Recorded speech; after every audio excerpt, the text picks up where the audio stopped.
मैं कुछ दिन पहले हार्वर्ड बिजनेस स्कूल का एक रिसर्च पेपर पढ़ रहा था जिसमें सक्सेसफुल बिजनेस स्टार्ट करने का एक प्रॉपर स्ट्रक्चर बताया गया था और वही स्ट्रक्चर आज मैं तुम्हें इस वीडियो फॉर्मेट में शेयर कर रहा हूँ। तो सबसे पहले हम समझते हैं कि एक्चुअल में बिजनेस का मतलब होता क्या है। सो बिजनेस का मतलब होता है सिंपली किसी भी प्रकार की वैल्यू प्रोवाइड करना, और ये वैल्यू या तो किसी भी प्रकार की सर्विस हो सकती है या कोई प्रोडक्ट हो सकता है, लेकिन सर्विस या प्रोडक्ट जो भी हो वो इतना इंपॉर्टेंट होना चाहिए कि लोग तुम्हें उसके बदले में पैसे देने के लिए तैयार हो। So providing value in exchange of money को ही बिजनेस कहते हैं। सो अब हम जैसे कि बिजनेस की डेफिनेशन को समझ ही चुके हैं, तो अब हम देखेंगे कि बिजनेस को कैसे स्टार्ट किया जाए।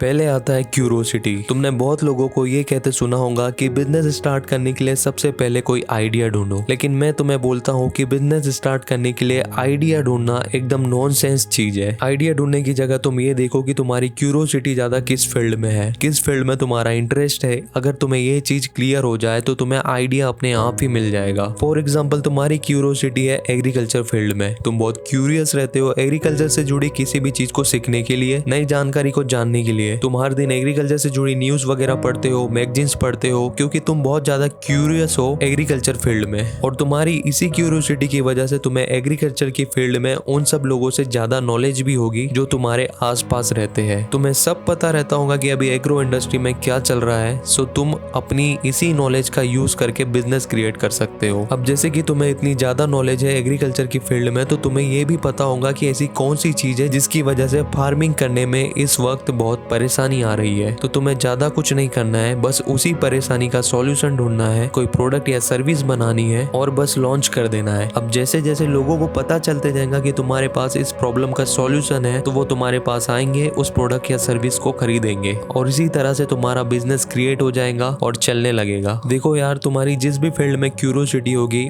ऑब्वियस सी बात है तुम्हें उस फील्ड की सारी चीजें पता होगी, तो उसी चीज का यूज करो और बिजनेस क्रिएट करो। आइडिया ढूंढते मत बैठे रहो। दूसरा है क्रिएट सिस्टमैटिक स्ट्रक्चर्ड। अब जैसे कि तुम्हें पता चल गया है कि तुम्हें कौन सा बिजनेस करना है, तो सेकंड स्टेप आता है कि बिजनेस को एक सिस्टमैटिक स्ट्रक्चर में कन्वर्ट करना। मतलब रॉ मटेरियल यहाँ से आएगा, इस वेयर हाउस में जरूरत पड़ने तक स्टोर रहेगा, यहाँ पर प्रोडक्शन होगा और इस मार्केट में सेल होगा। तुम अपने बिजनेस के हिसाब से एक प्रॉपर स्ट्रक्चर बनाओ। अगर तुम्हारा बिजनेस का प्रॉपर स्ट्रक्चर नहीं होगा तो तुम्हारे लिए बिजनेस करना बहुत ही टफ हो जाएगा और लॉसेस भी बहुत ज्यादा होंगे। लाइक तुमने देखा होगा जितनी भी ई कॉमर्स कंपनीज है, उन सब का काम करने का एक प्रॉपर स्ट्रक्चर बना हुआ है। अगर उनका बिजनेस प्रॉपर स्ट्रक्चर वे में नहीं होता तो वो कभी अपना प्रोडक्ट टाइम पर डिलीवर नहीं कर पाते। थर्ड है टीम बिल्डिंग। अगर तुम छोटे लेवल पर बिजनेस कर रहे हो तो तुम अकेले ही कर सकते हो एक दो हेल्पर की मदद से, लेकिन अगर तुम्हें अपना बिजनेस को स्केल करना है, एक ग्लोबल बिजनेस में कन्वर्ट करना है, तो तुम्हें एक टीम की जरूरत पड़ेगी। और जब बिजनेस में टीम बनाने की बात आती है तो बहुत लोग अपने दोस्तों रिश्तेदारों को ले आते हैं, लेकिन तुम ऐसा बिल्कुल मत करना, वरना तुम्हारे बिजनेस को डूबने से कोई भी नहीं बचा सकता है। टीम बिल्ड करने का सबसे अच्छा तरीका है तुम अपने आप को एनालाइज करो, देखो कि तुम्हारी स्ट्रेंथ क्या है और तुम्हारी वीकनेस क्या है। अगर तुम सेल्स में अच्छे हो तो कोई ऐसे बंदे को ढूंढो जो मार्केटिंग में अच्छा हो, जो प्रोडक्ट डेवलपमेंट में अच्छा हो। अगर तुम्हें ठीक से प्रेजेंटेशन देते नहीं आता है तो कोई ऐसे बंदे को ढूंढो जो एक्सट्रोवर्ट हो, जो ठीक से प्रेजेंटेशन देना जानता हो। अब अगर तुम्हारी कंपनी का प्रॉफिट अच्छा हो रहा है तो तुम सैलरी बेस पर लोगों को रख सकते हो, और अगर तुम्हारा प्रॉफिट कम है तो तुम अपने एम्प्लॉइज को को फाउंडर भी बना सकते हो। इससे क्या होगा कि वो तुम्हारे साथ कम सैलरी में या बिना सैलरी के भी काम करने के लिए तैयार हो जाएंगे। बहुत लोगों को मैंने देखा है जिनको बिजनेस तो स्टार्ट करना है, लेकिन वो सिर्फ इसलिए बैठे रहते हैं क्योंकि उनके पास कोई को फाउंडर नहीं है। वो रात दिन इंटरनेट पर को फाउंडर ढूंढते रहते हैं। तो भाई ऐसे लोगों से मेरी एक हम्बल रिक्वेस्ट है, को फाउंडर एम्प्लॉय ढूंढना बंद करो। तुम सिंपली बिजनेस स्टार्ट करना चालू करो, तुम्हें को फाउंडर, एम्प्लॉय, अकाउंटेंट, अटर्नी सब मिल जाएगा। फोर्थ है एडॉप्टेबिलिटी। देखो भाई, अगर तुम्हें सक्सेसफुल बिजनेस स्टार्ट करना है तो तुम्हें नई चीजों को एडॉप्ट करने के लिए हमेशा तैयार रहना पड़ेगा। बहुत से लोग बिजनेस में इसलिए भी फेल हो जाते हैं क्योंकि वो नई चीजों को जल्दी से एडॉप्ट नहीं कर पाते हैं। तुमने देखा होगा पुराने टाइम में म्यूजिक सुनने के लिए कैसेट्स आती थी, फिर थोड़ा टाइम चेंज हुआ और सीडीज आने लगी, फिर डीवीडीज आई और अब सब कुछ डिजिटल हो गया है। अब जिन म्यूजिक कंपनीज ने अपने आप को टाइम के हिसाब से एडॉप्ट कर लिया वो तो आज जिंदा है, लाइक टी सीरीज। और जो कंपनीज अपने आप को टाइम के हिसाब से एडॉप्ट नहीं कर पाई उनका आज मार्केट में नामो निशान भी नहीं है, लाइक HMT उस टाइम की बहुत बड़ी कंपनी थी, लेकिन वो समय के हिसाब से अपने आप को एडॉप्ट नहीं कर पाई, इसलिए आज उसका नामो निशान भी नहीं है। सो अगर तुम्हें लॉन्ग टर्म तक अपने बिजनेस को जिंदा रखना है तो तुम्हें नई चीजों को एडॉप्ट करते रहना पड़ेगा, वरना कुछ समय बाद तुम्हारा भी बिजनेस फेड अवे हो जाएगा। फिफ्थ है क्रिएटिंग ब्लॉकेज। जब तुम्हारा बिजनेस सक्सेसफुली चलने लग जाए और धीरे धीरे ग्रो होने लग जाए तो तुम्हें अपने बिजनेस के अराउंड ब्लॉकेज क्रिएट करने पर फोकस करना चाहिए, ताकि कोई तुम्हारे बिजनेस को कॉपी ना कर पाए। क्योंकि जैसे ही तुम्हारा बिजनेस थोड़ा सा सक्सेसफुल होने लगेगा वैसे ही तुम्हारे कॉपीकैट खड़े होना चालू हो जाएंगे। ब्लॉकेज कैसे क्रिएट करते हैं ये तुम एप्पल से सीख सकते हो। आज मार्केट में ढेरों मोबाइल कंपनीज है, लेकिन एप्पल का कॉम्पिटिटर आज भी मार्केट में कोई नहीं है। सिक्स्थ है इनोवेशन। अभी हमने देखा कि कंपटीशन से बाहर निकलने के लिए या कॉपीकैट से बचने के लिए ब्लॉकेज क्रिएट करना बहुत जरूरी है, और वो ब्लॉकेज तभी क्रिएट हो पाएगा जब हम कॉन्स्टेंटली अपनी सर्विस या प्रोडक्ट को इनोवेट करते रहेंगे। जैसे 90s में याहू बहुत पॉपुलर सर्च इंजन था, लेकिन उन्होंने इनोवेशन की तरफ ध्यान नहीं दिया और इसी वजह से आज गूगल हमारे बीच में है। सो अगर तुम भी इनोवेशन की तरफ ध्यान नहीं दोगे तो तुम्हारी भी कंपनी याहू के जैसी गायब हो जाएगी।